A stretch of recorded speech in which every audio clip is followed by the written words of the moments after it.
നമസ്കാരം. എല്ലാ പ്രേക്ഷകർക്കും അരങ്ങിലൂടെ എന്ന പ്രോഗ്രാമിലേക്ക് സ്നേഹപൂർവ്വം സ്വാഗതം ചെയ്യുന്നു. ഇന്ന് നമുക്ക് കിട്ടിയിരിക്കുന്ന അതിഥി എന്ന് പറയുന്നത് ഒരു നല്ലൊരു കലാകാരനാണ്. ചെറുപ്പകാലം മുതൽ തന്നെ കലാരംഗത്ത് വലിയ വലിയ കലാകാരന്മാരോടൊപ്പം അവരുടെ നിഴലായി തുടർന്നുകൊണ്ട് അദ്ദേഹം എന്താഗ്രഹിച്ചോ അതിലേക്ക് എത്തുവാൻ വേണ്ടി ഒരുപാട് കഷ്ടപ്പെട്ട് ഒരുപാട് വേദികളിലൂടെ എല്ലാം അദ്ദേഹത്തിൻ്റെ കഴിവുകൾ പ്രകടിപ്പിച്ചുകൊണ്ട് മുന്നേറിയ ഒരു കലാകാരനാണ്. ഞാൻ പറയുന്നതിലും കൂടുതലും അദ്ദേഹത്തിൻ്റെ മറുപടി ആയിരിക്കും നമുക്ക് ഏറ്റവും നല്ലത്. സ്നേഹപൂർവ്വം ഞാൻ നമ്മുടെ ഈ കലാകാരനെ ഈ വേദിയിലേക്ക് ക്ഷണിക്കുന്നു. ശ്രീ സുബ്രഹ്മണ്യൻ എന്ന് പറയുന്ന കലാകാരൻ. നമസ്കാരം. എത്ര വർഷമായി ഈ കലാരംഗത്തേക്ക് എത്തപ്പെട്ടിട്ട്? 60 വർഷം കഴിഞ്ഞു. 63 വർഷം ആകുന്നു. ഞാൻ SDPY പള്ളുരുത്തി SDPY സ്കൂളിൽ 9th ഫോമിൽ 9ാം ക്ലാസ്സിൽ പഠിക്കണ സമയത്താണ് ആദ്യമായിട്ട് ഈ ഒരു പാട്ടുകാരൻ അഥവാ കലാകാരൻ എന്നുള്ള രീതിയിലേക്ക് രംഗത്തേക്ക് വരുന്നത്. അന്ന് മുതൽ ഇന്ന് വരെ തുടർച്ചയായിട്ടല്ലെങ്കിലും ഞാനത് തുറന്നുകൊണ്ടിരിക്കുകയാണ്. ഇപ്പോഴും പാടുന്നുണ്ട്. ആരുടെ കൂടെയായിരുന്നു തുടക്കം? ഞാൻ തുടക്കം ശരിയായിട്ട് സ്കൂളിൽ യൂത്ത് ഫെസ്റ്റിവലിന് കോമ്പറ്റീഷനാണ്. അതിൻ്റെ എൻ്റെ കടപ്പാടുകളെല്ലാം മുഴുവൻ എൻ്റെ 3 അധ്യാപകരിലൂടെയാണ്. അതിൽ 2 പേര് ജീവിച്ചിരിപ്പില്ല, ഒരാൾ ജീവിച്ചിരിക്കുന്നു. അതൊന്ന് പിന്നെ തുറമുഖം എന്ന് പറഞ്ഞ നാടകം രചിച്ച ശ്രീ ചിദംബരം മാസ്റ്റർ, മറ്റൊന്ന് ചേന്നമംഗലം സ്വദേശിയായ ഒരു ഗംഗാധരൻ മാസ്റ്റർ, പിന്നൊന്ന് പള്ളുരുത്തി സ്വദേശിനിയായ ഗിരിജ ടീച്ചർ. ഈ 3 പേരും എന്നെ അതിനെ പ്രേരിപ്പിച്ചിട്ടുണ്ട്. എനിക്ക് അവരോട് കടപ്പാടുണ്ട്. ഞാൻ മലയാളത്തിൽ എനിക്ക് എൻ്റെ SLC പരീക്ഷയിൽ എനിക്ക് ഏറ്റവും കൂടുതൽ മാർക്ക് സ്കോർ ചെയ്യാൻ കഴിഞ്ഞത് മലയാളത്തിനാണ്. അപ്പം ഞാൻ ഈ പദ്യങ്ങളൊക്കെ വളരെ ഇമ്പമായി ഞാൻ ആലപിക്കുമായിരുന്നു. അത് ശരിയായിട്ട് ക്ലാസ്സിൽ പറഞ്ഞു തരുന്നേക്കാൾ മറ്റേ പാടും. ഇത് മനസ്സിലാക്കിയ ചിദംബരം മാഷും ഈ മറ്റ് 2 മാഷന്മാരും യൂത്ത് ഫെസ്റ്റിവൽ കോമ്പറ്റീഷന് എൻ്റെ അനുവാദമോ എന്നോട് നിർദ്ദേശമോ ഇല്ലാതെ എൻ്റെ പേര് അനൗൺസ് ചെയ്യാം. അങ്ങനെ അനൗൺസ് ചെയ്തപ്പോൾ ഞാൻ യാതൊരു മടിയുമില്ലാതെ അതിന്നും ഞാൻ ചേരേണ്ട, എന്നോടൊരാൾ പാടണമെന്ന് പറഞ്ഞാൽ ഞാൻ യാതൊരു സങ്കോചവും ഇല്ലാതെ എനിക്ക് സാധിക്കുന്ന രീതിയിൽ ഞാനത് പാടിക്കൊടുക്കാറുണ്ട്. അന്നും അതുപോലെ തന്നെ ഞാനത് സ്റ്റേജിൽ പോയി ഞാൻ പാടി എന്നുള്ളതാണ് യാഥാർത്ഥ്യം. ജനഗണമന ഉൾപ്പെടെ അതേപോലെ തന്നെ ലളിതഗാനങ്ങളും അതിനെല്ലാം എനിക്ക് ഫസ്റ്റ് പ്രൈസ് അന്ന് വാങ്ങിയെടുക്കാൻ കഴിഞ്ഞു. അതാണ് ആദ്യത്തെ തുടക്കം.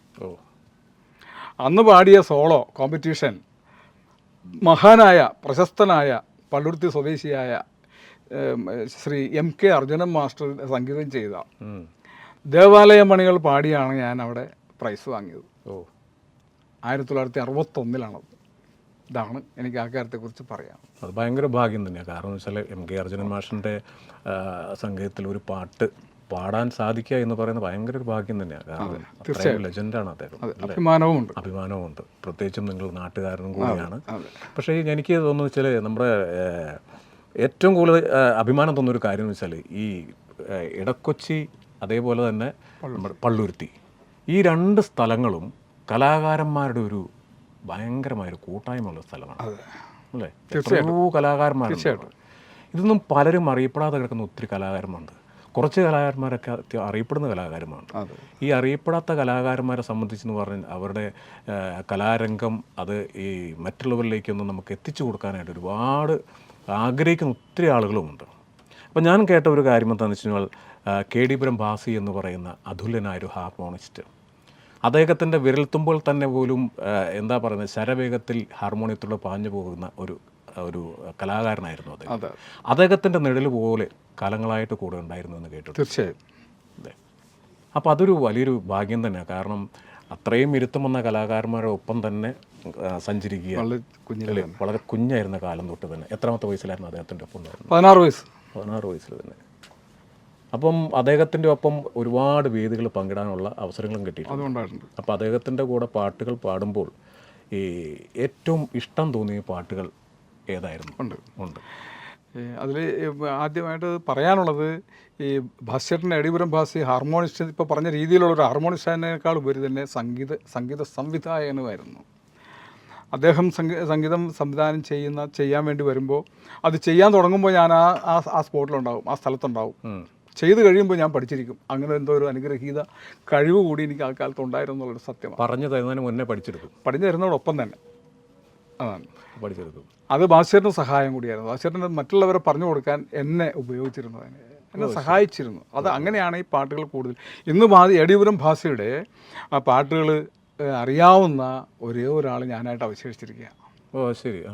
മറ്റു പലരും മൺമറഞ്ഞു പോയി, അറിയാവുന്ന ആളുകളല്ല. അപ്പോൾ ആ ഒരു ഭാഗ്യം കൂടി ആ കാര്യത്തിലുണ്ടായി എനിക്ക്.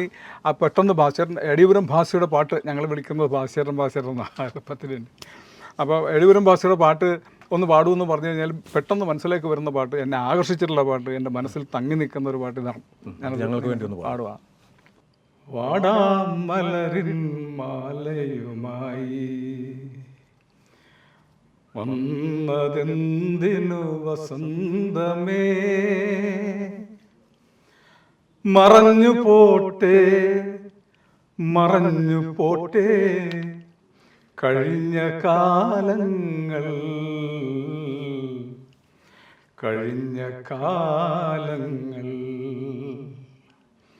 വാടാമലരിൻ മാലയുമായി വന്നതെന്തിനു വസന്തമേ, മറഞ്ഞു പോട്ടെ മറഞ്ഞു പോട്ടെ കഴിഞ്ഞ കാലങ്ങൾ, കഴിഞ്ഞ കാലങ്ങൾ. വസന്തം വന്നു വിളിച്ചാലും ഞാൻ ഉറക്കമുണരില്ല, വസന്തം വന്നു വിളിച്ചാലും ഞാൻ ഉറക്കമുണരില്ല. നിന്നാത്മാവിൻ ഗാനം കേട്ടാൽ കാലുകളിടറില്ല, ആടാൻ ചിലങ്കയണിയില്ല. നിന്നാത്മാവിൻ ഗാനം കേട്ടാൽ കാലുകളിടറില്ല, ആടാൻ ചിലങ്കണിയില്ല, ആടാൻ ചിലങ്കണിയില്ല. വാടാമലരിൻ മാലയുമായി വന്നതെന്തിനു വസന്തമേ, വന്നതെന്തിനു വസന്തമേ.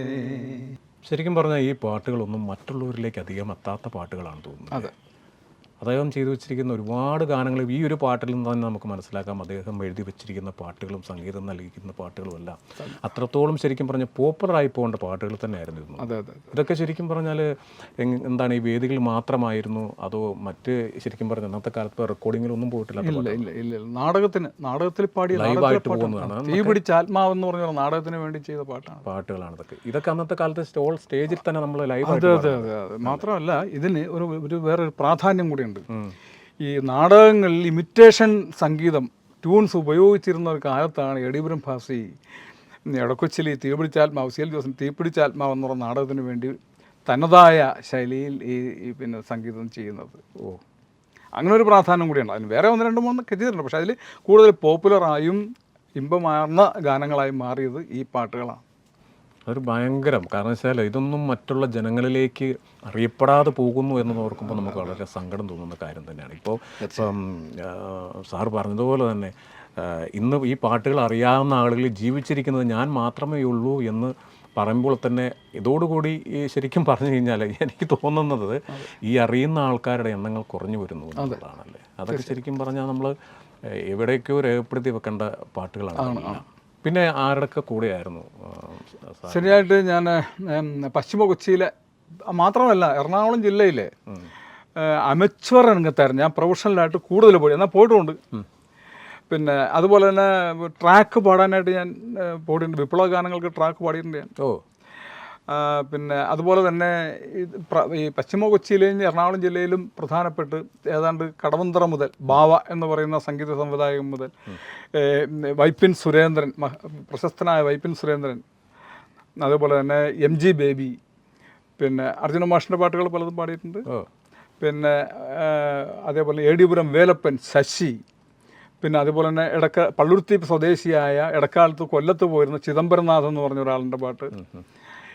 അതേപോലെ തന്നെ പിന്നെ വിശ്വംഭരൻ, പള്ളുരുത്തിയിലെ വിശ്വംഭരൻ എന്ന് പറഞ്ഞ ഒരാളുടെ പാട്ട്. അങ്ങനെ ആ പശ്ചിമ കൊച്ചിയിലും എറണാകുളം ജില്ലയിലും ഉണ്ടായിരുന്ന പ്രഗത്ഭരായില്ല അല്ലെങ്കിൽ കൂടുതൽ പോപ്പുലറായിരുന്ന എല്ലാ സംഗീത സംവിധായകരുടെയും പാട്ട് ഞാൻ പാടിയിട്ടുണ്ട്. കൈവെക്കാത്ത ഏരിയകളൊന്നുമില്ല, എല്ലാവരുടെയും കൂട്ടത്തിൽ അതിനുള്ള ഭാഗ്യം എനിക്ക് എങ്ങനെയോ കിട്ടിയിട്ടുണ്ട്. ഓക്കെ. പിന്നെ പുറത്ത് നാടകങ്ങളിലും അങ്ങനെയുള്ള ഇതിലൊക്കെ പാടാനൊക്കെ പോയിട്ടുണ്ട്. അത് ഞാൻ ITIയിൽ പഠിച്ചിരുന്നു. 64-65 കാലഘട്ടത്തിലാണത്. ITIയിൽ കളമശ്ശേരി ITIയിൽ പഠിച്ചിരുന്ന സമയത്ത് അവിടുത്തെ സ്റ്റുഡൻസുമായി ബന്ധപ്പെട്ടുകൊണ്ട് അതേപോലെ സ്ഥലങ്ങളിൽ നാടകത്തിന് അവർ പാട്ടുകൾ എഴുതാതെ പാട്ട് പാടാൻ ഇവിടെയുള്ള പാട്ടുകളൊക്കെ ഉപയോഗപ്പെടുത്തിക്കൊണ്ട് ഈ പറഞ്ഞ വാടാമൽ ഉൾപ്പെടെയല്ലേ, അല്ല ഞാനിപ്പോൾ പാടിയ വാടാമൽ ഉൾപ്പെടെ ആ നാടകത്തിന് വേണ്ടി അവർക്ക് പ്രസന്റ് ചെയ്തിട്ടുണ്ട്. അങ്ങനെ അവിടെ നാടകങ്ങളിൽ പാടിയിരുന്നതാണ്. അത് ശരി. പിന്നെ പ്രൊഫഷണൽ നാടകരംഗത്ത് അങ്ങനെ പോയിട്ടില്ല ഞാൻ കാര്യമായിട്ട്. ഈ ഇടക്കാലത്ത് ഒരിക്കലും ഈ പറഞ്ഞ പോലെ നമ്മുടെ എടപ്പള്ളി അശോക് രാജിൻ്റെ അത് അദ്ദേഹത്തിൻ്റെ ഡാൻസിന് സ്പീച്ച് പിന്നെ സംഭാഷണം ഉൾപ്പെടെ ഒരു പിന്നെ ഡാൻസ് പ്രോഗ്രാം അതിൽ 4-5 സ്റ്റേജിൽ ഞാൻ പാടിയിട്ടുണ്ട്. അന്ന് പാടാൻ പിന്നീട് പോകാതിരുന്നതിൻ്റെ കാരണം ഞാൻ എൻ്റെ ജോലി ഫിഷറീസ് ഫീൽഡിലായിരുന്നു എനിക്ക് ജോലി. അപ്പോൾ ജോലി ഇതും കൂടി പൊരുത്തപ്പെടാതെ കൊണ്ട് ഞാൻ പിന്നീട് പോകുന്ന അവസ്ഥ ഉണ്ടായില്ല. മാത്രമല്ല വേതനം കുറവായിരുന്നു അന്ന് 15 റുപ്യയാണ് അക്കാലത്ത് ഒരു പ്രോഗ്രാമിന് കിട്ടുന്നത്. അപ്പോൾ എനിക്കിവിടെ അതിനേക്കാൾ കൂടുതൽ വരുമാനം ഉണ്ടായിരുന്നു. അപ്പോൾ അതുകൊണ്ട് എനിക്കിത് വിട്ടിട്ട് പോകാനുള്ള സാഹചര്യം ഉണ്ടായിട്ടുണ്ട്. അപ്പോൾ അതുകൊണ്ട് അങ്ങനെ അദ്ദേഹത്തിനെ സഹായിക്കാൻ വേണ്ടി പോയി അത് ചെയ്തിട്ടുണ്ട് ഞാൻ. അവിടുത്തെ ഗായകൻ എന്തോ കാരണവശാൽ ഇല്ലാതെ വന്നു. ആ പ്രോഗ്രാം മുടങ്ങുന്ന അവസ്ഥ വന്നു. അന്ന് റെക്കോർഡിംഗ് ഒന്നും ഇല്ല. അപ്പോൾ അങ്ങനെ ഈ പാലാരിവട്ടം ആ ദേവി ക്ഷേത്രത്തിലാണ് അന്നത്തെ ആ പ്രോഗ്രാം, ആദ്യത്തെ പ്രോഗ്രാം ഞാൻ പാടുന്നത്. അങ്ങനെ പാടിയിട്ടുണ്ട്. ശരി. അപ്പോൾ ഇത് മറ്റുള്ളവരിലേക്ക് എത്തിയിട്ടാണോ അത് ഇങ്ങനെ ഒരാളുണ്ട് അദ്ദേഹത്തെ വിളിക്കൂ എന്ന് പറഞ്ഞ് അതോ നേരത്തെ തന്നെ? അല്ല, അതും ഇതേപോലെ തന്നെ. അത് അശോക് രാജിൻ്റെ പിന്നെ കൂടെ പാടിയിരുന്നത് ഒരു രാജൻ ചേട്ടൻ എന്ന് പറഞ്ഞ ഒരാളായിരുന്നു. രാജൻ ചേട്ടൻ എടിപുരം ബാസിയേട്ടൊക്കെ അറിയാമായിരുന്നു. രാജൻ ചേട്ടൻ പറഞ്ഞ എടിപുരം ബാസിക്ക് ഇവർ അറിയാമായിരുന്നു. അപ്പോഴാണ് അശോക് രാജ് ഇടക്കൊച്ചിയുമായിട്ട് മറ്റേ ഭാര്യ ബന്ധം ഈ മാഷിന് ഇദ്ദേഹത്തെ മാഷിന് ബന്ധമുണ്ടായിരുന്നു. വിജയൻ എന്ന് പറഞ്ഞ ഒരാളോട് ഈ അശോക് രാജ് മാഷ് പറഞ്ഞിട്ട് ആ വഴിയെ ഭാസ്കരൻ പറഞ്ഞു. ഭാസ്കരനാണ് എടിപുരം ഭാഷയാണ് പറഞ്ഞത്. സുബ്രഹ്മണ്യനോട് പറഞ്ഞാൽ ഈ കാര്യം നിങ്ങൾക്ക് നടക്കും. കാരണം ഈ നേരത്തെ പറഞ്ഞില്ലേ, എനിക്ക് പെട്ടെന്ന് എനിക്ക് ഇവരെ ഗ്രാസ്പ് ചെയ്യാനുള്ള ഏതോ ഒരു പാരമ്പര്യമായ കഴിവ് എൻ്റെ കുടുംബക്കാരെല്ലാവരും അതാണ്. എൻ്റെ അച്ഛൻ്റെ കുടുംബവും അമ്മയുടെ കുടുംബവും എല്ലാവരും കലാരംഗത്തുണ്ടായിരുന്ന ആളാണ്. സുന്ദരം, എടക്കൊച്ചി സുന്ദരം എന്ന് പറഞ്ഞ ഒരു മഹാനായ മൃദംഗിസ്റ്റ് ഉണ്ടായിരുന്നു. എൻ്റെ ജ്യേഷ്ഠനാണത്, വലിയച്ഛൻ്റെ മോനാണ്. അപ്പോൾ എൻ്റെ അച്ഛനാണെങ്കിൽ സംഗീതം മുഴുവൻ നല്ല കീർത്തനങ്ങൾ അസലായിട്ട് പാടുമായിരുന്നു. പക്ഷേ പ്രൊഫഷണലായിട്ട് പോയിട്ടില്ല. മൃദംഗം വായിക്കുമായിരുന്നു, പക്ഷേ പ്രൊഫഷണലായിട്ട് വായിച്ചിട്ടില്ല. അച്ഛൻ്റെ അച്ഛനും എല്ലാവരും ഈ വാദ്യമേളങ്ങളെല്ലാം ഭംഗിയായിട്ട് കൈകാര്യം ചെയ്തിരുന്നത്. അതിൽ സുന്ദരം മാഷ് മാത്രമാണ്, സുന്ദരൻ ചേട്ടൻ മാത്രമാണ് അത് പ്രൊഫഷണലായിട്ട് വന്നത്. പള്ളുരുത്തി പ്രദേശം എന്ന് പറയുന്ന ഒരു ഷേണായി, പിന്നെ ഒരു പ്രഭു, അവർ രണ്ടുപേരും പള്ളുരുത്തി പ്രദേശം എന്ന് പറഞ്ഞതിലാണ് കർണാട്ടിക് സംഗീത കച്ചേരി നടത്തിയിരുന്നത്. വർഷങ്ങളോളം അതിന് മൃദംഗം വായിച്ചിരുന്നത് ഈ ഇടക്കൊച്ചി സുന്ദരമാണ്. അപ്പോൾ അങ്ങനെ ആ രീതിയിലുള്ള ബന്ധങ്ങൾ ഉണ്ടായിരുന്നതുകൊണ്ടാണ് ഈ കഴിവ് എന്നിലേക്കും വന്ന് ചേർന്നത് എന്ന് ഞാൻ വിശ്വസിക്കുന്നു. ശരി. അപ്പോൾ ആ ഒരു യാത്രയിൽ തന്നെയാണോ നമ്മുടെ ഇടക്കൊച്ചി പ്രഭാൻ സാറിൻ്റെ കഥാപ്രസംഗം? അതെ അതെ അതെ, അതിൽ തന്നെയാണ്. അങ്ങനെ തന്നെയാണത്. അവിടെയും എന്നെ പറഞ്ഞിട്ട് അത് ശരിയായിട്ട് പറയണപ്പോൾ സലീം അതിപ്പോൾ ഏതോ കാര്യങ്ങൾക്ക് ഈ കഥയ്ക്ക് കൂട്ടിച്ചേർത്ത് പറയുന്ന സാഹിത്യവും മറ്റു കാര്യങ്ങളൊക്കെ ഞാൻ പറഞ്ഞിട്ടുണ്ടെന്നാണ് പറഞ്ഞത്. അത് ഇടക്കൊച്ചി സലീം അദ്ദേഹത്തിൻ്റെ സ്നേഹമയായ പുത്രൻ ഇടക്കൊച്ചി സലീം കുമാർ പറഞ്ഞാണ് ഞാനത് അറിയുന്നത്. അത് ശരി. അങ്ങനെ കൂടി ഉപയോഗപ്പെടുത്തിയിട്ടുണ്ട് പ്രഭാചേട്ടൻ. ഞാനത് ചെയ്തിട്ടുമുണ്ട്. അത് പ്രതിഫലം ഇച്ഛിച്ചിട്ടൊന്നും അല്ല. അത് കലാസ്നേഹവും ഈ ഇറച്ചി പ്രഭാകരൻ ചേട്ടനോടുള്ള സ്നേഹവാത്സല്യവും അദ്ദേഹത്തിന് എന്നോടുള്ള സ്നേഹവും ഇതെല്ലാം കൊണ്ടാണ് ആ കാര്യങ്ങൾ ചെയ്തിട്ടുള്ളത്. അപ്പോൾ ഞാൻ സഹകരിച്ചിട്ടുണ്ട്. അങ്ങനെ സത്യമാണത്. ഇടക്കൊച്ചിയും പള്ളുരുത്തിയിൽ കാണുന്ന കലാകാരന്മാരെ പോലെ അത്രയൊരു എന്താ പറയുക ഒരു കൂട്ടം മറ്റൊരു കേരളത്തിൻ്റെ ഒരു സ്ഥലത്തും ഉണ്ടാവുന്നില്ല. നിസ്സംശയം പറയാം. കാരണം ഒരു കലാരംഗത്തെ എല്ലാ തരത്തിലുള്ള വിവിധ പിന്നെ തലത്തിൽ എന്ന് വേണം പറയാം, വിവിധ തലത്തിലുള്ള രംഗങ്ങളിലെല്ലാം വിരാജിക്കുന്ന കലാകാരന്മാർ പള്ളുരുത്തി ഇടക്കൊച്ചിയിലുണ്ട്. സംഗീതം എടുത്താലും വാദ്യങ്ങളെടുത്താലും നാടകമെടുത്താലും അതിൽ നാടകത്തിൽ അഭിനയം എടുത്താലും നാടകരചന എടുത്താലും ഗാനരചന എടുത്താലും ഇപ്പം ഞാൻ നേരത്തെ പാടിയ പാട്ട് ഇടക്കൊച്ചിലെ ഒരു തയ്യൽ തൊഴിലാളിയിലെ KV സത്യൻ എന്നൊരാൾ രചിച്ച കവിതയാണത്. ഓ ശരി. ആഹാ. ഇന്ന് ആൾ ജീവിച്ചിരിക്കുന്നു. നല്ല കവിത, നല്ല കവിതകളൊക്കെ വേറെയും ഒക്കെ ഉണ്ട്. അപ്പോൾ വേറെ ഒരു അതേപോലെ തന്നെ ഭാസ്കരൻ ചെയ്തിട്ടുള്ള പിന്നെ ഒരു തയ്യൽ തൊഴിലാളിയായ KT ജോസ് വളരെ വളരെ മനോഹരമായ ഭക്തിഗാനങ്ങളൊക്കെ അവരൊക്കെ എഴുതിയിട്ടുള്ളതാണ്. അപ്പോൾ അങ്ങനെ കാരണം രചന ചെയ്യുന്ന ആളുണ്ട്, നാടകം രചിക്കുന്ന ആളുണ്ട്. കൊച്ചപ്പൻ എന്നും പറഞ്ഞിട്ട് CMFRIയിൽ ജോലി ഉണ്ടായിരുന്ന ഒരു കൊച്ചപ്പൻ ഉണ്ടായിരുന്നു, ജീവിച്ചിരിപ്പില്ല.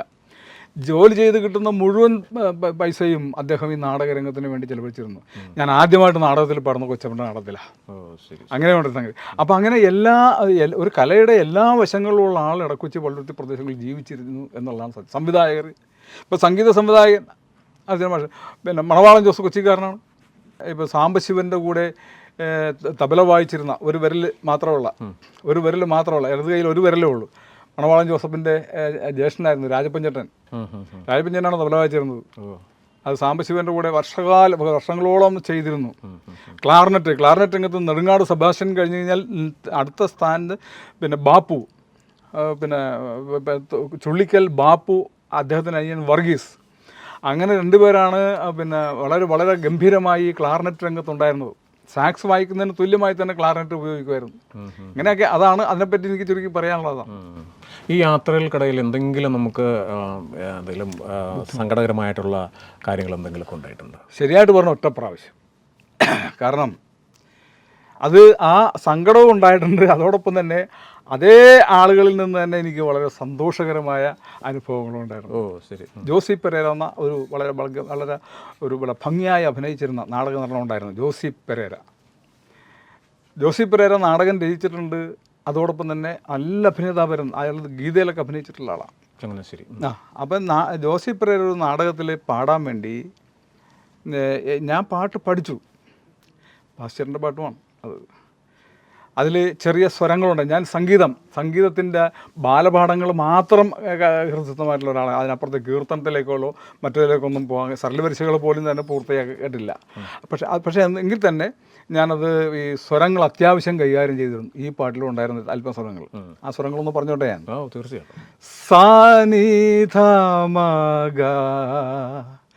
ഗമധനി സാനിധമഗ നിധമഗ മകരിസ, അത്തരം സ്വരങ്ങളേ ഉള്ളൂ. പക്ഷെ ഇത് ഞാൻ വളരെ ഭംഗിയായിട്ട് പഠിച്ച് അത് കൈകാര്യം ചെയ്തിരുന്നു. പക്ഷേ റിഹേഴ്സലെല്ലാം കഴിഞ്ഞ് പ്രോഗ്രാം വന്നപ്പോൾ പാടിയത് വേറെ ആളായിരുന്നു. അതെന്താണ് അങ്ങനെ സംഭവിച്ചത്? അങ്ങനെ സംഭവിച്ചത് എങ്ങനെയോ അത് ഈ കലാരംഗത്ത് കോക്കസ് എന്നും പറഞ്ഞൊരു സംഗതിയുണ്ട്. അത് ശരിയായാലും തെറ്റായാലും അങ്ങനെ ഒരു സംഗതി ഉണ്ട്. അത് അന്നും ഇന്നും ഉണ്ട്. ഒരു മാറ്റവും ഇല്ലാതെ തുടരുകയാണ്. അങ്ങനെ ഏതോ കൈകടത്തിൽ വന്നു. ഞാൻ അന്ന് കലാരംഗത്ത് ആരുമല്ല. പാടും, ഇങ്ങനെയുള്ള ആളുകൾക്ക് സഹായമുണ്ടെന്ന്. പക്ഷേ അവിടെ ഒഴിവാക്കാൻ പറ്റാത്ത അല്ലെങ്കിൽ ആ കോക്കസിൽപ്പെട്ട ഒരാൾ ഒരു പക്ഷേ എന്നേക്കാൾ നന്നായിട്ട് പാടുമെന്ന് തന്നെ കണക്കാക്കുക. അങ്ങനെ ഒരാൾ വന്നപ്പോൾ ഇത് തഴഞ്ഞിട്ട് മറ്റേ ആൾക്ക് ആ ചാൻസ് കൊടുത്തു. അങ്ങനെ പോയി. പക്ഷേ അവിടെ ഈ പറഞ്ഞൊരു അതിന് പല പേരും പറയാം. ഈ ജോസി പെരേരക്ക് തന്നെ എന്നെ സ്വാധീനിക്കേണ്ട ഒരു അവസ്ഥയുണ്ടായി. അത് ജോസി പെരേരയുടെ തന്നെ നാടകം ഇടക്കൊച്ചിൽ അവതരിക്കാൻ നാളെ കഴിഞ്ഞ നാടകമാണ്, രണ്ടാമത്തെ ദിവസം നാടകം. അതിലന്ന് ആ പാട്ടെല്ലാം ട്യൂൺ ചെയ്തത് ജോളി എബ്രഹാമാണ്, പാടുന്നതും ജോളി എബ്രഹാമാണ്. ആ വർഷമാണ് ജോളി എബ്രഹാമിന് his master's HMV his master's വോയിസിൽ ജോലിയാകുന്നത്. ജോളി അവിടെയായിരുന്നു ജോലി, കുമ്പളത്തുകാരാണ് ജോലിക്ക് എന്നെ അറിയില്ല, പക്ഷേ എനിക്ക് ജോലിനെ നന്നായിട്ട് അറിയാം. അപ്പോൾ ജോളി പിന്നെ പെട്ടെന്ന് പോയി ജോയിൻ ചെയ്യേണ്ടി വന്നു മദ്രാസിൽ. അപ്പോൾ അന്ന് ടേപ്പ് റെക്കോർഡറായിട്ടുണ്ട്, ടേപ്പ് റെക്കോർഡർ ഇറങ്ങിയിട്ടുണ്ട്. ജോളി ഈ പാട്ട് മാത്രം ടേപ്പ് ചെയ്തിട്ട് ബാക്ക്ഗ്രൗണ്ട് പോലും ആയിട്ടില്ല. അങ്ങനെ ഇതൊക്കെ ചെയ്തിട്ട് ജോലി പെട്ടെന്ന് പോകുന്നു. ആര് പാടും? റെക്കോർഡിങ് പൂർത്തിയായിട്ടില്ല, ഒന്നും ചെയ്തിട്ടില്ല പാട്ടിൻ്റെ കാര്യത്തിൽ. ഇത് AD പുരം ഭാസ്യമായിട്ട് ചർച്ച വരികയാണ്. ജോസിക്ക് എന്നോട് പറയാൻ കഴിയില്ല. കാരണം വെച്ചാൽ ഈ നേരത്തെ പറഞ്ഞ രീതിയിൽ പാട്ട് അനുഭവം നിൽക്കുമ്പോൾ അങ്ങേർക്ക് മനസ്സനുവദിക്കണില്ല എന്നോട് പറയാൻ. ഭാസ്യട്ടൻ പറഞ്ഞ് വേണ്ട ജോസി, അത് സുബ്രഹ്മണ്യൻ അങ്ങനെയുള്ള ആളല്ല, അത് എൻ്റെ ഒരു വകയിൽ അനുജനാണ്. പക്ഷെ അതൊന്നും അല്ല. ആ സുബ്രഹ്മണ്യനോട് ചെന്ന് പറഞ്ഞാൽ സുബ്രഹ്മണ്യൻ സഹായ മനസ്ഥിതിയുള്ള ആളാണ്, അതുകൊണ്ട് സുബ്രഹ്മണ്യൻ അങ്ങനെയൊന്നും ചെയ്യില്ല. പ്രത്യേകിച്ച് കലാരംഗത്ത് അയാളെ അങ്ങനെ അയാളുടെ സ്വഭാവം അതാണ് എന്ന് പറഞ്ഞു. അങ്ങനെ എൻ്റെ വീട്ടിൽ ജോസി പെരേരയും എ ഡി ബ്രഹ്മഭാസിയും കൂടി വരികയാണ്. വന്നിട്ട് പറഞ്ഞു, ഭാസ്ചേട്ടനാണ്, എ ഡി ബ്രഹ്മഭാസിയാണ് എന്നോട് പറഞ്ഞത്. അപ്പോൾ ഞാൻ ഈ ഭയഭക്തി ബഹുമാനത്തോടെ കണ്ടിരുന്ന, സ്നേഹത്തോടെ കണ്ടിരുന്ന ആളാണ് എ ഡി ബ്രഹ്മഭാസി. എ ഡി ബ്രഹ്മഭാസിയുടെ കൂടെ വായിക്കുന്നത്, പാടുന്നത് വളരെ വളരെ വളരെ സുഖമുള്ള ഒരു അവസ്ഥയുമാണ്. അതോടൊപ്പം തന്നെ പേടിയുമാണ്. പാട്ട് പഠിച്ച് തെറ്റി പോയി കഴിഞ്ഞാൽ വഴക്ക് പറയില്ല, പക്ഷേ ഭാവപ്രകടനങ്ങളിലൂടെ നമ്മൾ വിറച്ചു പോകും.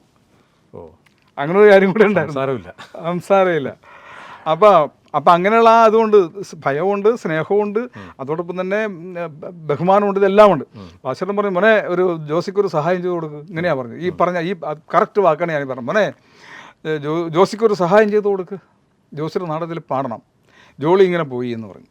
അങ്ങനെ തറപ്പിച്ചാൽ പറയുക. ഞാൻ പറയുന്നത് ഭാസ്കരൻ പറഞ്ഞാൽ ഞാൻ ചെയ്യില്ല, ജോസി പറഞ്ഞാലും ചെയ്യും, ഞാൻ ചെയ്യാൻ തയ്യാറാണ്.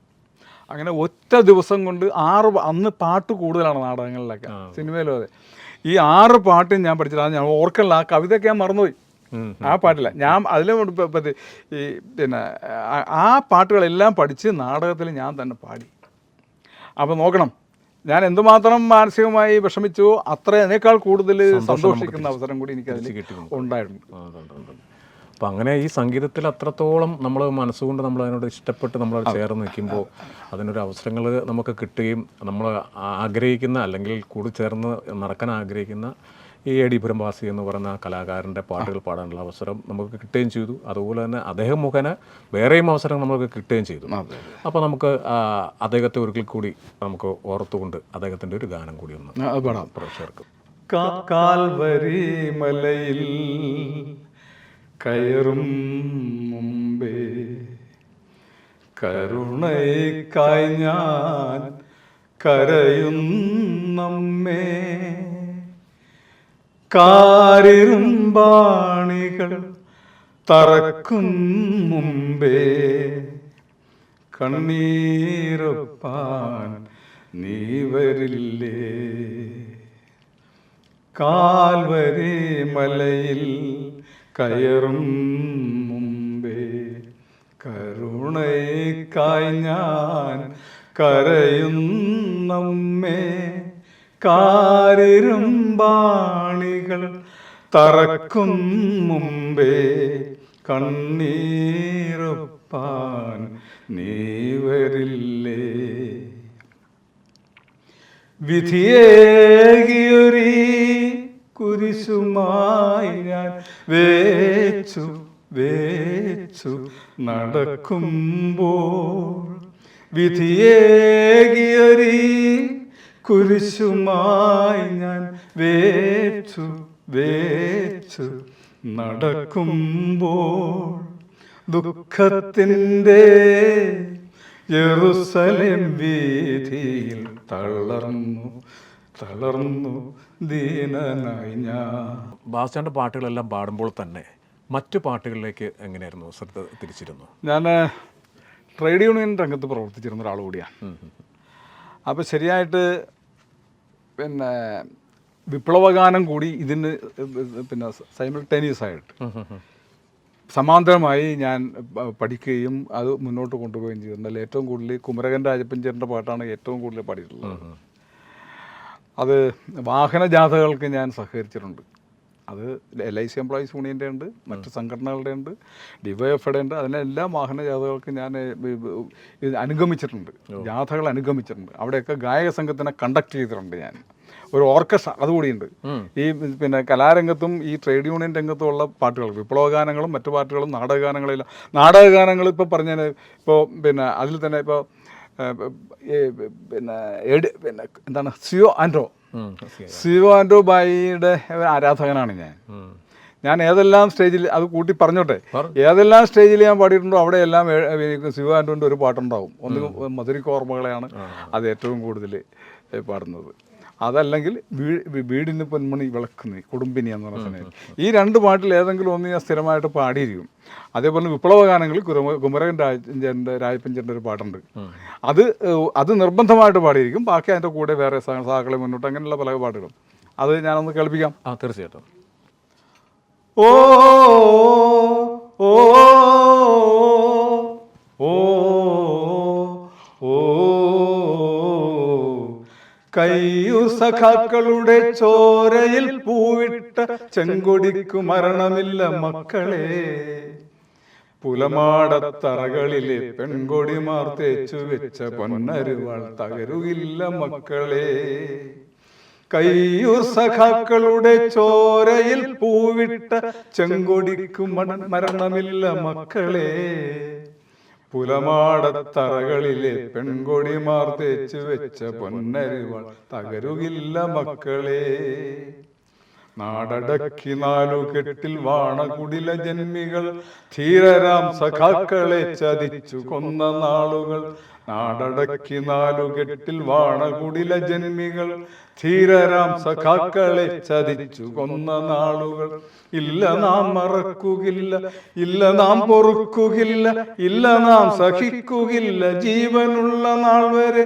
ഇല്ല നാം മറക്കുകില്ല, ഇല്ല നാം പൊറുക്കുകില്ല, ഇല്ല നാം സഹിക്കുകില്ല ജീവനുള്ള നാൾ വരെ. ഓ ഓ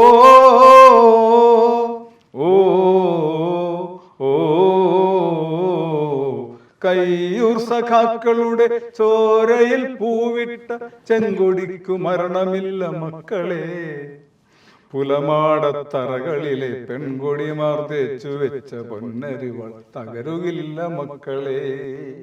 ഇതോടൊപ്പം തന്നെ ഒരു മതസൗഹാർദ്ദത്തിന് ഒരു പ്രേരണ കൊടുക്കുന്ന ഒരു പാട്ടുകൂടി ഞാൻ പല സ്റ്റേജിലും പാടിയിട്ടുള്ളതാണ്. അത് മനുഷ്യച്ചങ്ങല. പിന്നെ വളരെ ശക്തനായ രാഷ്ട്രീയ പ്രവർത്തകൻ സഖാവ് എസ് ശർമ്മ മനുഷ്യച്ചങ്ങല സംഘടിപ്പിച്ചപ്പോൾ അതിനുവേണ്ടി ജോളി എബ്രഹാം ട്യൂൺ ചെയ്തിട്ട് യേശുദാസ് ദാസിയേട്ടൻ പാടിയിട്ടുള്ള ഒരു പാട്ടുകൂടി ഞാൻ 4 വരി നിങ്ങൾക്ക് വേണ്ടി പാടാൻ ആഗ്രഹിക്കുകയാണ്. ഏതു വേദത്തിലുണ്ടന്യമതസ്ഥരെ സ്നേഹിക്കരുതെന്ന തത്വം, ദ്രോഹിക്കണമെന്ന തത്വം. ഏതു വേദത്തിലുണ്ടന്യമതസ്ഥരെ സ്നേഹിക്കരുതെന്ന തത്വം, ദ്രോഹിക്കണമെന്ന തത്വം.